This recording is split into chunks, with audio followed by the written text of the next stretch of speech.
Hello, hello. Welcome to episode 24 of the Golden Question podcast.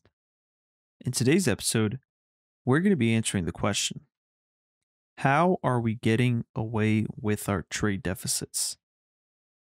Now, I didn't want the episode to be titled this, but I want to stick to my motto. I want to stick to what I've said about the channel, and that is and about the podcast, excuse me. How every podcast is attempting to answer a question, but that's really limiting my uh, possibilities for what I want some of my videos to be. But I think it's going to be a challenge that I'm going to have to go through. So the alternative title for this episode is "They Produce, We Consume." And again, I just sometimes have these rants in my head um, when I witness something, and so I say, let me just make that into a podcast. So this is one of those occurrences.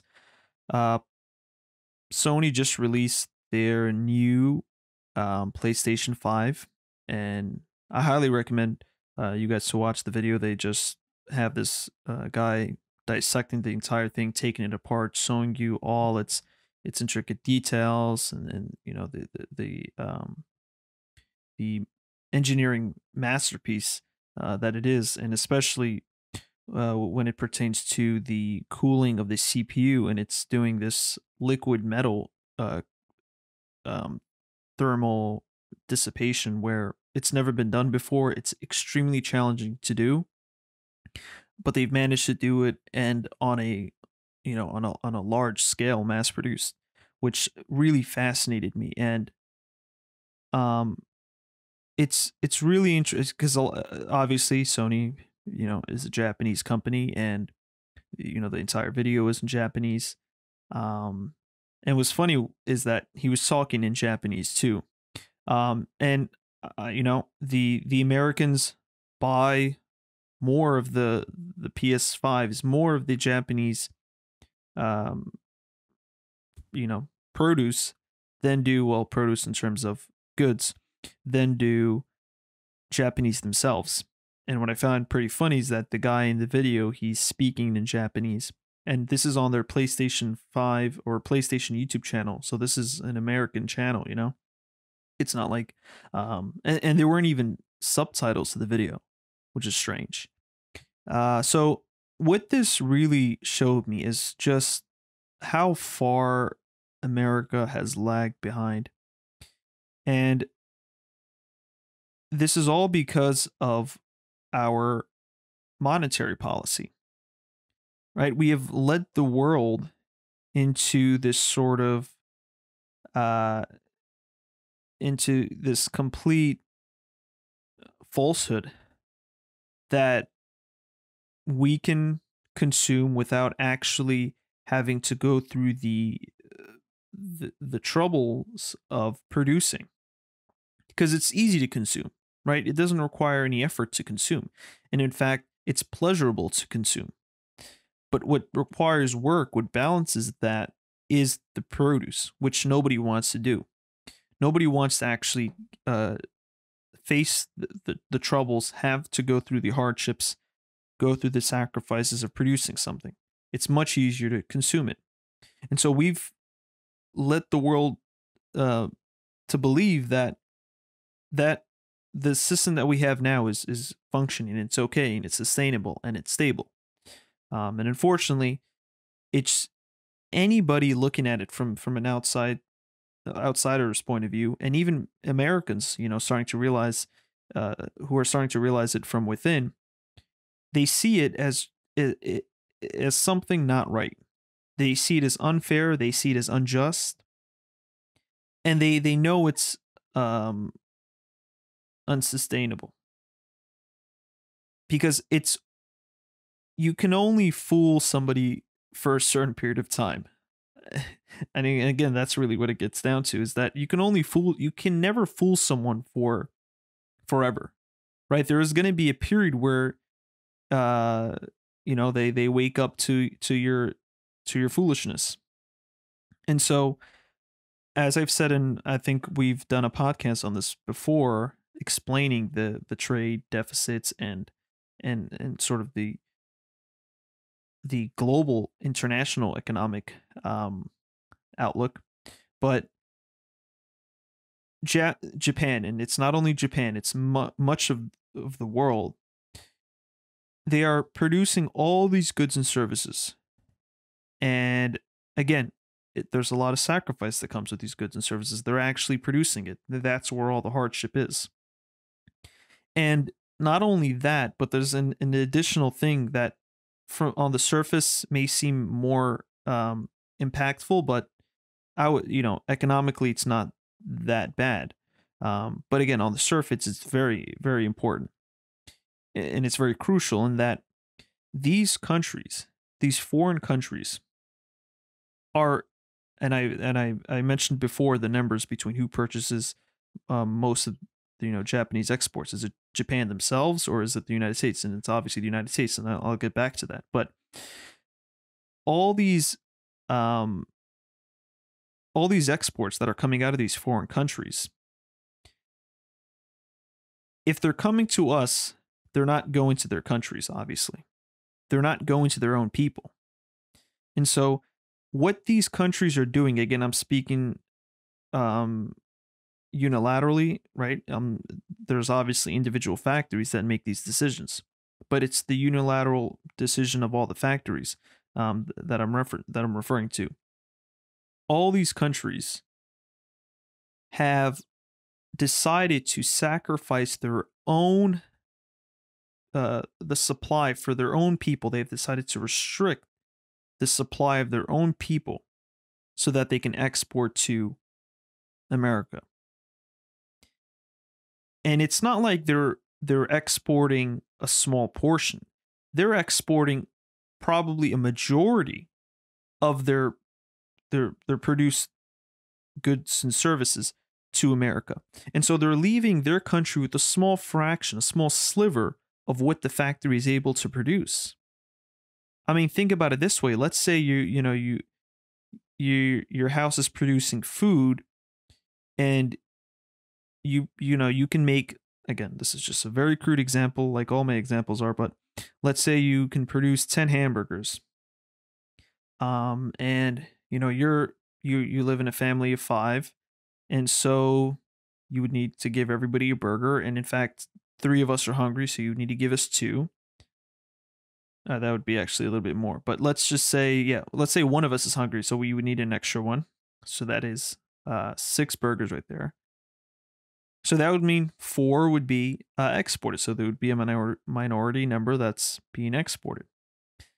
But what if I were to tell you that your house, instead of, there's 5 of you and one of you wants to eat 2, what if now you actually take those hamburgers and you give them to somebody down the block, and you leave yourself with only 2? Now everybody has to cut, the 2 burgers and get a quarter or a fifth, whatever, do the math. But everybody now has to starve, has to restrict what they're able to eat so that they can export the rest to other parts, to in this case to their neighbors, or again to other parts of the world. So you have countries that are restricting the supply of their own goods that they could produce. Now you might say, hey, it's being produced here, let's get everything we want first before you export it. And this is just screams irony, because Trump says, "Oh, the other world is foreign countries are ripping us off. They're taking our jobs. They're taking, or not taking our jobs, but they're taking our businesses." Yeah, but it screams irony, because there is no other country in the United States that has been taking advantage more of the world economy than the United States. The United States is the country that takes the title for a country that is taking advantage of the world economy, the one that has taken the most advantage of the world economy. And it is precisely because of this trade deficit, because of this trading system that we have, where the US doesn't have to produce. They could just sit back and consume everything else that the world produces, and the world now restricts their own supply for their own people by drastic measures so that they can export to the US. And obviously, what does that do? That not only does it restrict the supply, right? That's bad enough. That means there's less food. That means there's less goods and services out there for my people.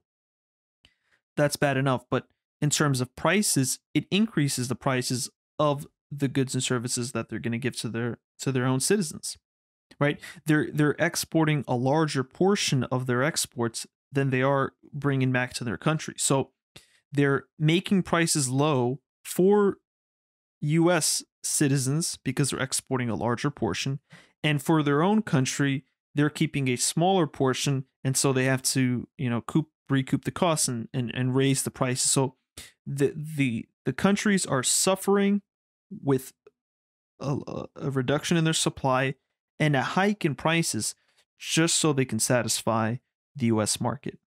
And you're seeing, and when I'm watching this video where, the Sony develops this PlayStation and everybody is praising it for how, the attention to detail, the quality of it, the scientific accomplishments that this system has made. It's astonishing that Japan is putting so much effort into producing a good or service like this. And what are they receiving in return for it? A piece of paper. I mean, if that isn't the definition of ripping somebody off, I don't know what is. And again, we could talk about the example of two people stranded on an island. One person telling the other person, "You work for me. Go grab me some coconuts, crack them open, filter them, pour them, make a cup of glass, fill that cup of glass, go hunting for me, and by the way, I'm going to give you some leaves in return." Right? It's happened on such a large scale, and it's so prevalent that it has stopped becoming obvious because it's everywhere. Because I mean, once something gets blown up to such extraordinary proportions, you don't realize it. Sort of like when the bubble is small, you could sort of start to see it, and when you're at a distance and it starts to grow, you could see it. But once it gets so big that you're inside the bubble, then you don't see the bubble, right? Because you're inside it and it's so big. Same thing applies for this. When you have something that's so absurd that is happening on such a large scale, it no longer becomes absurd because you are practicing in the absurdity. And this is an example. I mean, I actually made a comment. I mean, you could probably check out my comment in the video. But, I wrote, Japan produces, we consume. Japan gives us, again, I forgot how I worded it, but I wrote, Japan gives us PS5s, we give them worthless dollars. And that's the truth. That's the truth that nobody wants to admit. So, ultimately somebody is going to wake up to this, right? Right now, people still believe that the dollar have value, and as I've said before, they've accumulated so much dollars. Is that even correct? They've accumulated so many dollars. There we go. They've accumulated so many dollars that they don't, even if they come to a realization that they're ultimately worthless, they don't want to admit that because they've already accumulated so much and they've already exported so much for those dollars that they don't want to just, throw in the towel and say, "Yep, these dollars that we've worked so hard for are worthless." So they would rather keep up this delusion, and hope that another country would accept them, and so they could then, in a way, reduce their supply in dollars secretively without acknowledging totally that they're worthless. So the countries are playing a balance, and you are seeing this around the world, right? Countries are reducing their reserves of dollars, their reserves of U.S. assets. For U.S. assets is still a little bit questionable, but dollars of U.S. treasuries, bonds, government bonds. So the problem with that, with trying to do it quietly, is that if everybody now shares that same mentality as you, then automatically the bubble pops. It doesn't work because who the hell is going to buy? Who the hell is going to trade you for those dollars? Who's going to trade with you? Who's going to give you something for those dollars? So, I mean, an example, let's say China has a couple $1 trillion, um, and they now decide let's slowly we realize these don't have value, but we can't just come out and admit it. We can't just dump them into the market. Let's slowly start, getting rid of these dollars. Let's slowly start um, importing stuff from other countries. But we want the other countries to think that the dollars are valuable because otherwise um, they wouldn't export to us. So China slowly starts to export to Russia, and Russia doesn't have the doesn't come to a realization that the dollars are worthless. They think that they still have value. But then let's say Russia realizes, yeah, you know what? These dollars are valueless, or yeah, valueless, but we're not going to just come out and admit it. So let's just pretend that they still have value, but let's slowly start getting rid of them. And again, they can't just dump them into the market. They can't announce that they're worthless. They have to do it in secrecy. But sooner or later, the countries that still think the dollar is valuable is going to run out. And that's where trouble starts to arise, because once you say, all right, once every single country in the world says, you know what, let's start secretly getting rid of our dollars, who is the buyer going to be? And ultimately, it's going to be the United States. All these dollars are going to come flooding back into the market because the dollar, it can reach zero, but ultimately there are still some assets in the US that can be purchased by these dollars. So these foreigners are going to make sure they get, if they can even get, a piece of gum off the street in the US, for $1 million, they would, because obviously you'd rather something than nothing. So, and this is where the hyperinflation is going to start. It's going to start either by the Fed trying to reinflate a bubble and it fails, and it sends um that could trigger it also, but that could be a cause in and of itself. But it could be the Fed again trying to inflate a bubble, ultimately failing, sending us to this hyperinflationary recession, or it could be that triggering an even further recession where all these dollars from all these other countries just come flooding back into the US. And again, it's going to happen. There's no way you could fool somebody for this long and fool as many people as you can, as we have been fooling for this long. There's no way you could fool 100 people indefinitely. There is no way, let alone trying to fool one person indefinitely, right? If you can't even fool one person. Just imagine how much shorter we have trying to fool 100 people. So right now, yes, the dollar still has value. There are still some people that think it has true value. There are still some people who realize it doesn't have value but don't want to admit it. So they just operate in a facade thinking it has value. But again, ultimately, the dollar's true value is zero. Now, you have to understand that the reason why we were able to get away with the dollar not being backed by anything, but still, getting some relative trust of the people, is that the United States actually had a vibrant economy when we got off the gold standard, or you can even look back before when we had a Federal Reserve, and we were still printing. We began printing currency. So during those times, we were able to get away with it because we had a structurally sound economy, a fundamentally sound economy. And so we were still producers, we were still creditors. And so, although these dollars were relatively worthless in that, well, again, after after we got off the gold standard, but even when we were still in the gold standard, that dollar could buy you less and less gold. So despite all that happening, people realized, all right, if this dollar isn't going to buy me, a bar of gold or an ounce of gold, at least I can get a good or service from it. And we produced goods and services, so we were able to get away with, devaluing the dollar with regards to gold, and even getting off the gold standard entirely. But you could see what happens with that. By virtue of getting off the gold standard, by virtue of of unlinking the currency from gold and letting it only be representative of you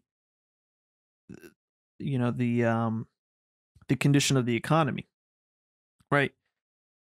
That doesn't last long because ultimately governments are once you get rid of the gold standard, this just enables the government to expand and pass on more regulations, pass on more taxes, and it subsequently lowers the efficiency, lowers the productivity of the economy, which then makes that currency even less valuable because now there's less goods and services to buy using it.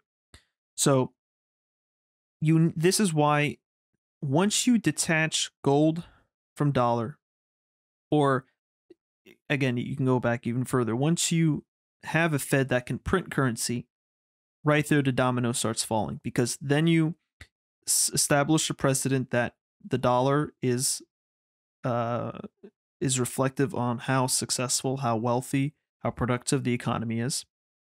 And by virtue of keeping that connection just relative to the economy, it frees up government to intervene in the economy.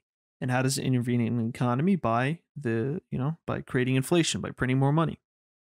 And anything the government does is lowering the productivity of the economy, lowering the efficiency of the economy, lowering the amounts of goods and services that we could produce, and in making our economy less effective. And that again lowers the value of that dollar. So it starts from there, and it just it just topples over one thing after another, and there's nothing you could stop it. If one thing happens, the next thing must happen. And so that's where we've slacked off. And to this day, obviously, people know that the dollar is not backed by gold, but they still have a false belief that the U.S. economy is a strong economy. It is fundamentally strong. It is structurally sound. And the Fed has succeeded in giving that illusion by printing up all this currency and inflating asset prices. It gives the illusion of real growth, but in fact, it's obviously nominal growth. It's not real growth. It's just growth by inflation, not real growth. Factor in inflation, growth is essentially negative, right? The economy is actually contracting. It's actually shrinking. It's becoming less productive, less efficient, and we are producing less and less goods and services by virtue of that. So it's shocking. I'm sitting in my desk and everything here is made by foreign countries. My computer, I have an NZXT computer here. I have a Hyper Thread or Hyper something fan, again EVGA. I have a ViewSonic. I have a Cherry keyboard, Logitech, Apple laptop. It's all made elsewhere. And I've worked, I've gotten some dollars and I've given it to the producers of all these goods and services. And I feel ashamed because it's really just the amount of work you need to make any of these goods, any of these products. The amount of work that it takes to make these will ultimately go to zero for them. They're going to be on the losing end of the stick in the short term. In the long term, we're going to be the losers because we're going to miss out on all these goods and services. But in the short term, we've benefited because we've gotten to steal all. Essentially, that's what it is. We're stealing all their goods and services, and we're giving them nothing. We're giving them something, paper, but that's just nothing. So in the short term, yeah, we get to benefit. We get all these goods and services without actually having to work for anything. And what I mean by that is not producing something in return, not giving them something back in return. So in the short term, we get all these goods and services. Yay, we're happy. In the long term, we're not going to be able to get any of these goods and services that any of the other countries produce. And we're going to have to start from scratch, from square one. They already have a head start. They've already been producing stuff. They already have the structures, the factories set in place. They already have the foundation set to produce. They already have the workers trained. They already have a lot of capital. They already have essentially the physical structures already built, and so they already have a head start. Once this whole thing comes crashing down, and once the U.S. realizes, you know what, we're gonna have to start making our own stuff. Nobody's willing to sell us anything. It's gonna be a big challenge because we're gonna be hundreds of years. Well, not hundreds of years, right? I would like to assume that this economy is going to come crashing down, within the next couple of decades. But we're going to be back at least half a century, and it's going to take again. It's going to take some many years for us to be behind the curve. And who knows? Who knows if we ever might get a chance to reclaim that title as the world's most creditor nation, the most vibrant economy, because these countries are going to be so far ahead of us. So who knows if we can ever reclaim that title, and try to replenish our economy. I mean, China has done it. They've laxed their regulation, their rules, and so they've meant. I mean, just look at the skyline of Shanghai from 1987 to now. Just look how fast they've managed to expand, and look at this New York skyline from 1987 to now. Not much has changed, right? Look at the LA skyline from 1987 to now. Not much has changed. And in fact, some could even argue it's gotten worse. So there are more, there's factories in that in view that are now don't exist. There's buildings in view that now don't exist, that once used to house corporations, and now they're all just residential apartments. That's something that you're starting to see in New York. And again, I'm getting a bit of a tangent here, but I'd like to throw this in also. Is when you look at New York, you look at the past, you just see tons of corporations in these massive skyscrapers, and it's corporation after corporation, and then you have factories, you have tons, especially Soho. I mean, that just used to be an entire factory district. Dumbo, also another factory district. So you had corporations and you had factories, and that's essentially what the city was. It was just this hub for everybody to come and work, and then everybody lived on the outskirts. Now, right, that's not the case. Now you have all these factories that have been converted into condos, into residential, and you have all these skyscrapers now that are all just hotels and places for billionaires to live. And again, it's all a bunch of real estate, moving around papers, just trying to move your assets around, move them into real estate so that you could depreciate it all off. So it's really, when you look at skylines, especially the New York City skyline, and you look at the conversion of these buildings from industrial and office to, or industrial and commercial to just residential, it really shows you. I mean, the United States now just lives, and the other world, foreign countries produce things and they send them over, and we get to put them in our nice fancy apartments. It's like you look at New York, you just see all these residential buildings, and you're like, what do these people do to live here? Like, where are they working? I don't see any factory around. I don't see any big business corporation headquartered in one of these buildings, and it's all residential. So again, people say we've become lazier, and that you could also throw that into throw that into the equation also. So, and you can also throw in that we became dumber. Throw that in also. It all fits in with the narrative. So that's it. I've sort of rambled. This entire thing was a ramble, but I like it because I feel like I got to say a lot of things that were on my mind. So if you guys enjoyed, please visit my YouTube channel. I'm going to be uploading videos that are not just podcasts, and hopefully we can get something else, some other series going there, running simultaneously with these podcasts. So stay tuned. As always, stay safe.